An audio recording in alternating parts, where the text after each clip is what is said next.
በስመ አብ ወወልድ ወመንፈስ ቅዱስ አሐዱ አምላክ አሜን። የተባረከ እግዚአብሔር አምላክ አበዊነ ቅዱሳን እስካሁኑ ሰዓት ድረስ በሀብቱ የሳበን በረድኤቱ ያቀረበ የአባቶቻችን አምላክ እግዚአብሔር የተመሰገነ ይሁን። ክቡር አባታችን መላከ ፀሐይ መምህር መላክ ጤናው የዚህ ታሪካዊና አንጋፋ ደብር ዋና አስተዳዳሪ፣ ክቡር አባታችን ሊቀ ሊቃውንት ሰሎሞን ዳዊት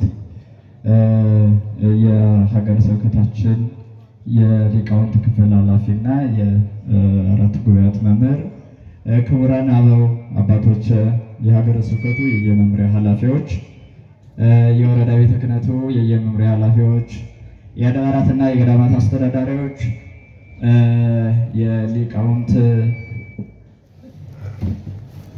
የቅዱስ ያሬድ ገጸ በረከት ያደረባችሁ ያሬዳውያን መምህራን፣ ላይካነ ወንጌል አበው አባቶች፣ መምህራን፣ ካህናት አባቶች፣ ዲያቆናት ወንድሞች፣ አረጋውያን አባቶች፣ አረጋውያት እናቶች፣ ወጣቶች፣ ወንዶችም ሴቶችም እንዲሁም ሕፃናት ባያሉ በገናና በእግዚአብሔር ስም እንደምን አደራችሁ? እንደምን እስከ ሰዓት በሰላምና በፍቅር አደረሳችሁ? አሜን። እግዚአብሔር ይመስገን ብለን እንድናመሰግነው የረዳን የፈቀደልን የአባቶቻችን አምላክ እግዚአብሔር ስሙ ከአጽናፈ ዓለም እስከ አጽናፈ ዓለም ድረስ የተመሰገነ ይሁን። እንደ ብዙ ሊቃውንት እያሉ ለእኔ ለመታዘዝ ያለ ትንሽ ደቂቃ የምንነጋገረው ማረቆስ አንበሳዊ በሚል ርዕስ ነው።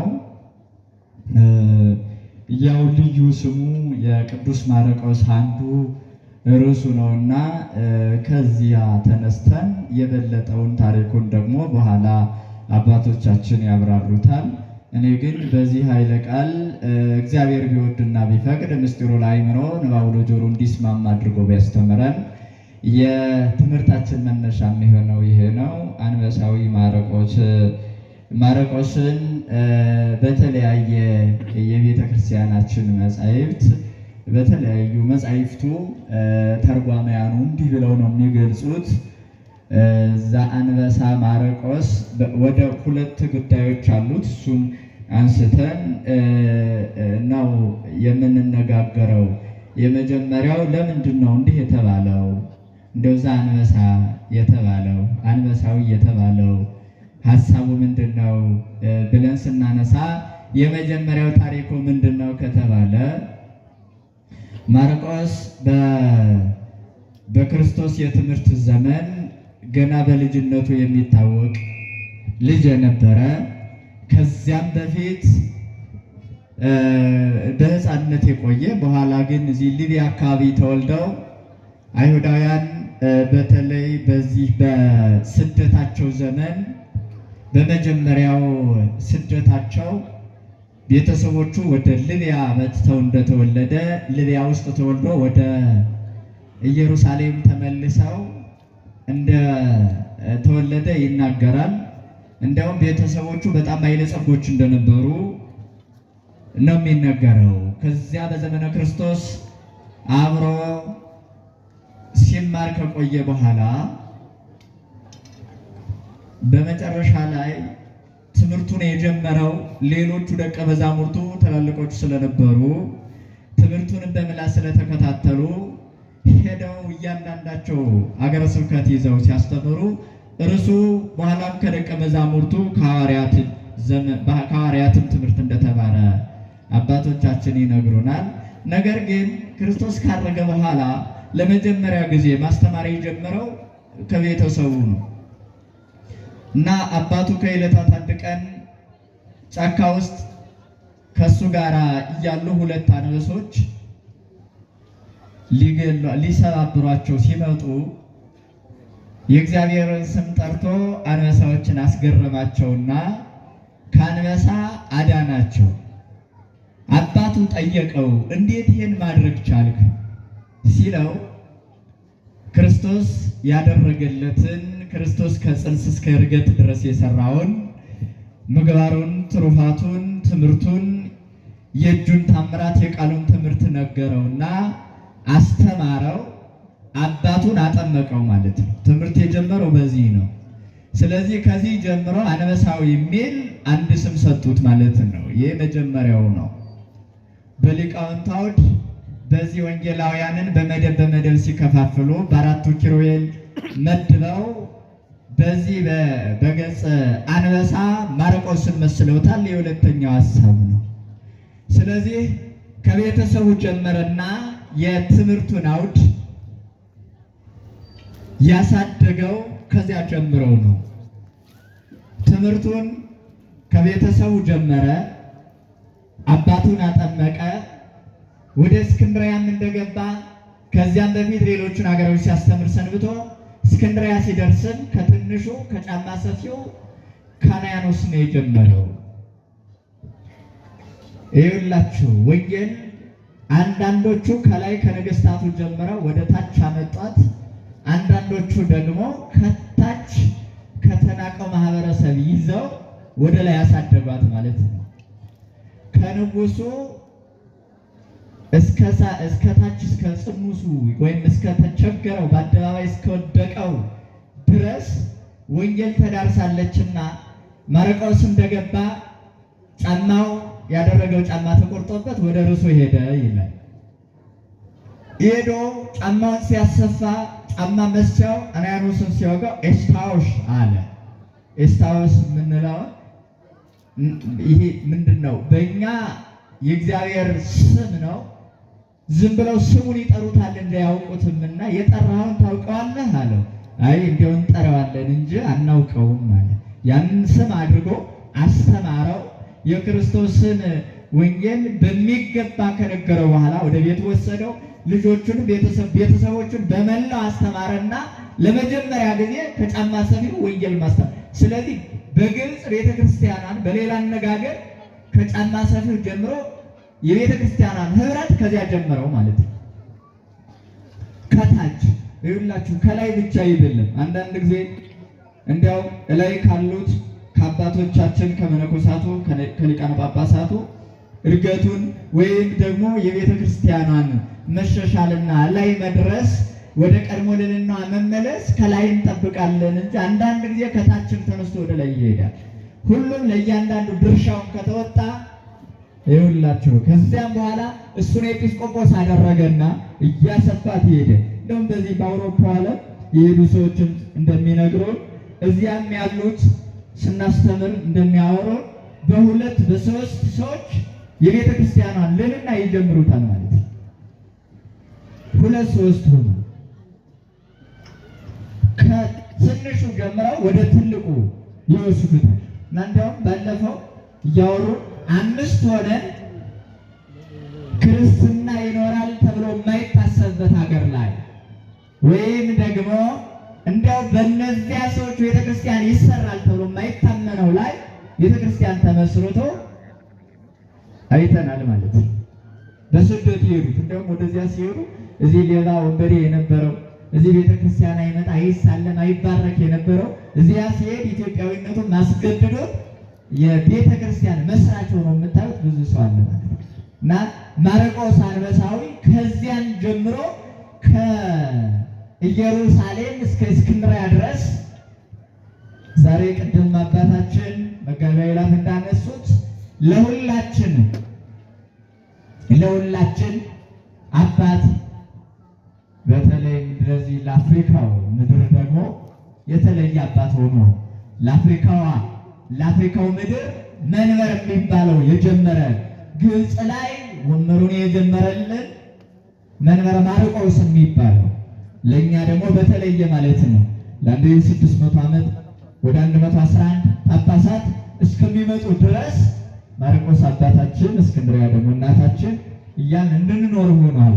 ያንን ሁሉ ያደረገው ግን ከልጅነቱ ጀምሮ እንደውም በዚህ በወንጌሉ በጣም ልጅም ስለነበረ ዘገደፈር ልብሱን ጥሎ የሸሻው ደቀ መዝሙር ብሎ ራሱን ገልጾታል። ስለ ትሕትና ነው በነገራችን ላይ ሌላ ለምንም አይደለም። ወንጌላዊ ራሱንም የሚገስጽ የራሱንም ማንነት ምንድነው የማይደብቅ ነውና ከልጅነቱ የተነሳ በክርስቶስ ዘመን በዚያ በዕለተ ዓርብ ማታ ሲያዝ ትቶ ልብሱን ትቶ እንደሸሸ ራሱ ጽፏል።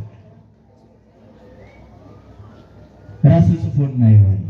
ስለዚህ ይህኛው ከቤተሰቡ ጀምሮ እስከ ታላቁ መንበረ እስክንድርያ ድረስ ወይም ደግሞ ከአንድ ቤተሰብ ከአንድ ኦርቶዶክሳዊ ቤተሰብ ይዞ እስከዚህ እስከ አፍሪካው ዓለም ክርስትና ድረስ የማርቆስ ነው ማለት ነው። እንደውም በእኛ ሀገር ታሪክ የትኛውም ሐዋርያ ደም ሳይፈስ የትኛውም ሐዋርያ ሳያስተምር የትኛውም ሐዋርያ ድካም ሳይታይ አምኖ ተጠምቆ ተምሮ ስለ ክርስቶስ አውቆ መገኘት የተቻለው እኛ ሀገር ነው። በኋላም ሊቀ ጳጳስ ብቻ የፈለገች ማለት ነው። ሊቀ ጳጳስ ብቻ የፈለገች ሀገር ብትኖር እና የማርቆስ ሐዋርያነት ወይም ደግሞ የማርቆስ መንበር የሚባለው ለመጀመሪያ ጊዜ የወለደው የኛን ሀገር ኢትዮጵያ ነው ማለት ነው። ስለዚህ በላይ ማምሳል ለተሰራው ጣዖት መሰባበር ወይም ደግሞ ለገዘፈው ለልቦናችን ድንቁርና መጥፋት ማርቆስ ወሳኝ ነበር ማለት ነው። ነገር ግን የስብከት አውዱን ስታዩት ሰው አለመናቅ አንዳንድ ጊዜ ጥሩ ነው። ዝቅ አድርጎ አለማየት ይህን ሊሰራ ይችላል። እነ ዮሐንስ ሲጀምሩ ከንግሥቲቱ ከእመቤቲቱ ነው የጀመሩት። እንደዚያ መጀመር ነው የሚሻለው። ሌሎቹም ሐዋርያት ከላይ ጀምረው ነው ያስተማሩት። ከፍ ብሎ ለምሳሌ እኛ ሀገር የወንጌል አስተምህሮት ሲጀመር የጀመረው ከነገሥታቱ ነው። የሰማችሁ ነው። ደህና አደራችሁ። ከነገሥታቱ ነው የጀመረው። ከነገሥታቱ ጀምሮ ወደ ታች ነው የወረደው። ከነገሥታቱ ሲጀመር አድካሚ አይሆንም። በነገራችን ላይ ነገሥታቱ ቅኖች ሲሆኑ ልቦናቸው ያልጠመመ እንዲያው ለሃይማኖታቸው ቅኖች፣ ለሕዝብ አሳቢዎች፣ ለሕዝብ ተቆርቋሪዎች ድሃ ተበደለ ፍርድ ተጓደለ የሚሉ ስለ ባህላቸው ስለ ትውፊታቸው የሚጨነቁ ሲሆኑ ከላይ ሲፈስ ከራስ የፈሰሰ እስከ እግር ደረሰ ነውና ያኛው ወጥ የሆነ የመዳረስ አቅሙ በጣም ቶሎ ይሆናል ማለት ነው። ግብፅ ላይ በጣም አድካሚ የነበረው በዚህ በቅዱስ ማርቆስ ገድልም እንደምንመለከተው በጣም አድካሚ ነው የነበረ። አድካሚነቱ ምንድን ነው ካላችሁ ጣዖት የሚያመልኩ ለሰው የሚገብሩ ሰውን አርደው የሚገብሩ ለጣዖት የሚሰግዱ የሚንበረከቁ ብዙ ሰዎች ስለነበሩ ከላይ ወደ ታች ሲሄድ ድሃ ለሀብታም ለመንገር ወይም ደግሞ ተራው ሕዝብ ለባለስልጣን ወንጌል ማስተማር በጣም አድካሚ ነው የሚሆነው። ቶሎ የመቀበል እንትኑ በጣም ዝቅተኛ ይሆናል። ለዚያም ነው እንዲያውም በቅድስና በንጽህና ከታች ጀምሮ ብዙ ሰው አሳመነ።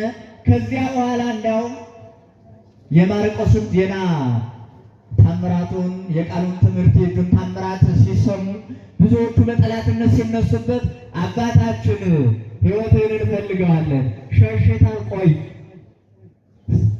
እነዚህ ሰዎች እስከሚረሱት ከዚህ ከዓይናቸው ራቅ በልልን አሉት ይላል። ከዚያ ሌሎቹን ሀገሮች በዚህ በአፍሪካ ዓለም የነበሩ ሌሎች ሀገሮች 4 ሀገሮች ነበሩ። ወደ እነሱ ወጦ ማስተማር ጀመረ። ተመልሶ ሲሄድ ግን እነዚያ ኤጲስቆጶስ አድርጎ የሾመው ጫማ ሰፊ ልጆቹን ቀሳውስት ዲያቆናት አድርጎ ሾሟቸዋል። ቤተ ክርስቲያን ሰርተው እንዲያውም የጣዖት መስዋዕት በሚሰዋበት አካባቢ በዚህ በውሃው ዳር አካባቢ በአባይ ዳር ለዳሩ በዚያ ሁሉ አብያተ ክርስቲያናት ሰርተው ክርስትናውን አስፋፍተው ጠበቁት። በጣም ደስ አለው። ለምን ካላችሁ የዘራችሁት በቅሎ የተከላችሁት ጸድቆ ስታገኙት አይደል? አንዳንድ ጊዜ ገበሬው ይዘራና ወይ የሆነ ነገር ሲያንሰው ደግሞ አንዳንዱ መሬት እንደዘረ ቆርጥማልና ደርቆ ሲያገኘው ሳይበቅል ወይ ከድዶ ሲያገኘው የተከለውም ደግሞ ማርቆስ ሲመለከተው ያዝናል። ሲለመልም ደግሞ በራሱ የሚያፈራው በራሱ የሚያዥተው በእግሩ የሚያፈራውን ተመልክቶ ምርቱ የተሻለ ሆኖ ሲመለከተው ደስ እንዲለው ሁሉ ቅዱስ ማርቆስ ተመለከተና በጣም ደስ አለው። ለምን ካላቸው እሱ ያላስተማራቸው ነገር ግን እነዚያ ያስተማራቸው ሰዎች አስተምረው ብዙ ሰው አድርገው እስክንድርያ ወልደ ዋሕድ በተዋሕዶ ከበረ ብላ ጸንታ እንድትኖር መሰረቱን አጥብቆ እና እንዲያውም ታምራት ይፈልጋልና አንድ በጣዖት ወይም ደግሞ ዝም ብሎ የሚኖር ሰው ታምራት ይሻልና ደሙን አድርቆ የጫማ ሰፊውን ከእጁ የሚፈሰውን ደም ሲያደርቀው አብሮ ከልቦናው የነበረውንም ጥርጥር አብሮ ነው ያደረቀለት። አብሮ ደረቀ። የልቦና ጥርጥሩ ጠፋ። አለማመኑ ራቀለት። ከዚያ በኋላ ወንጌላዊ ነው የሆነው። ያንን ከእሱ ብቻ አይደለም ኦርቶዶክሳውያን ያንን ያራቀው ከሕዝቡ ሁሉ ነው። ከዚያ በኋላ እንዲያውም ከማርቆስ ዘመን በኋላ የመሐመዳውያን ተነስተው ግብፅን በሰይፍና በገንዘብ ብዙ ሰው እስከሚወስዱ ድረስ መላውን የእስክንድርያን ከተማ የክርስትና ደሴት አደረገው። ሁሉን ሕዝብ እንዲጠመቅ አድርገውታል። ያ የሆነው ያገኘው ሰው ታማኝ ነው። ያስተማረውም ከልቦናው እንዳይጠፋ እንዳይደርቅ አድርጎ በልቦናው ስሮበታል። እንዳይጠፋ አድርጎ ነው የሳለበት። ከዚያ ደግሞ ቤተሰቦቹን በመላው ቀሳውስትና ዲያቆናት እያደረገ ልጆቹን ሾሟቸዋል። ቤተ ክርስቲያኗን ከዚህ አንስቶ አሳድጓታልና በማይነቀነቅ መሰረት ነው ዛሬም